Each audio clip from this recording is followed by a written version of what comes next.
Hello. I did my project in a poster format about the significance of Gatsby's car in The Great Gatsby. So, The Great Gatsby by F. Scott Fitzgerald is set in 1922, the beginning of the Roaring Twenties, also known as the Jazz Age. During this upbeat time in American history, the rich got richer, the middle class wanted to get rich, and the poor wanted to improve their lives. Jay Gatsby, who came from modest means and was possibly cheated out of an inheritance, wanted to be very rich. His goal was to impress and ultimately win Daisy, a beautiful and charming, wealthy socialite on the East Coast who he had a love affair with 5 years earlier. Seen on page 110. He talked a lot about the past, and I gathered that he wanted to recover something, some idea of himself perhaps, that had gone into loving Daisy.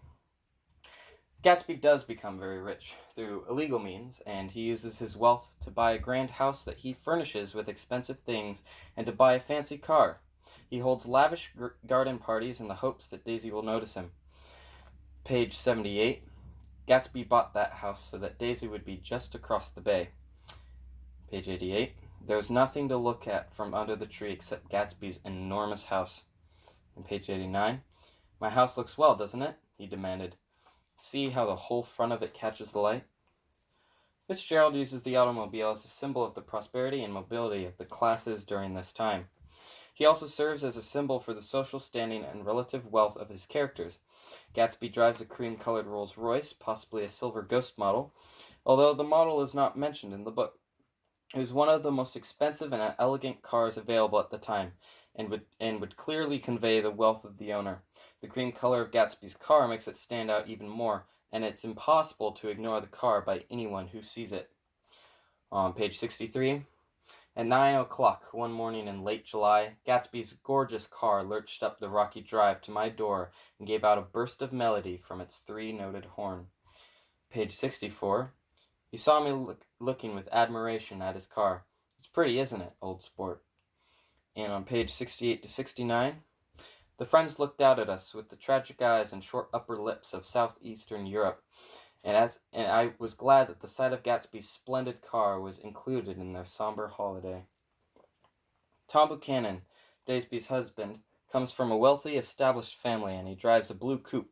It's probably an expensive car, but it isn't the flamboyant, eye-catching car that Gatsby drives.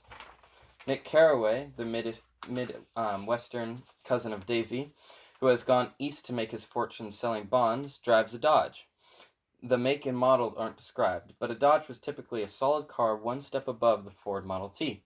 The Model T was the typical car of working-class families, and if they owned one at all. Henry Ford priced the Model T to be affordable by his workers, so it was functional but nothing to compare with the cars that the rich owned.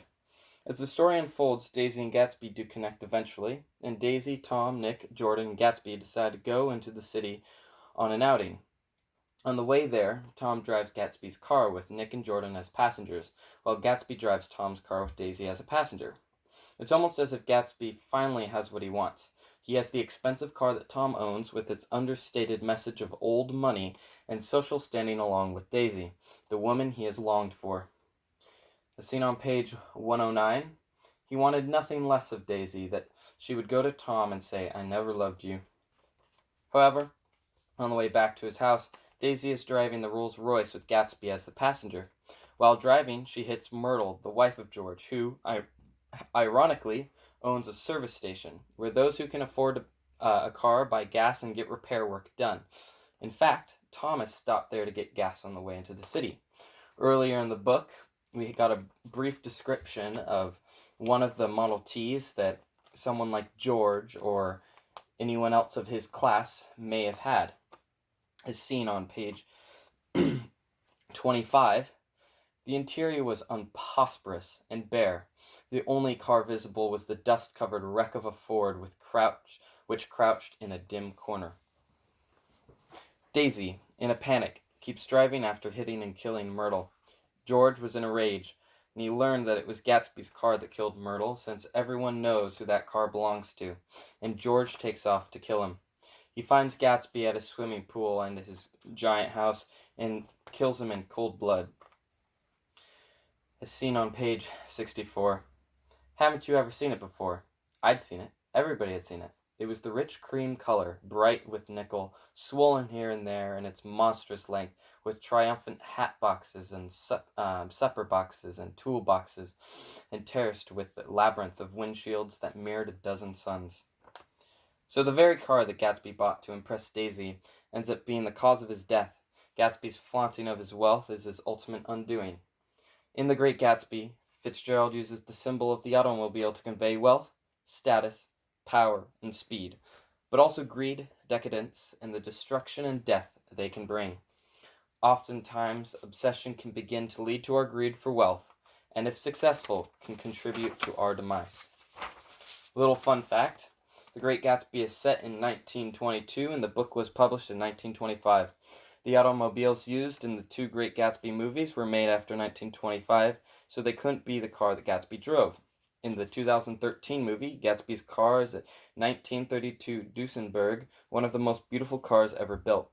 In the 1974 movies, the car is a 1928 Rolls-Royce Phantom, also very beautiful, but not quite as eye-catching as the Duesenberg. The Duesenberg is shown above, right here. Thank you.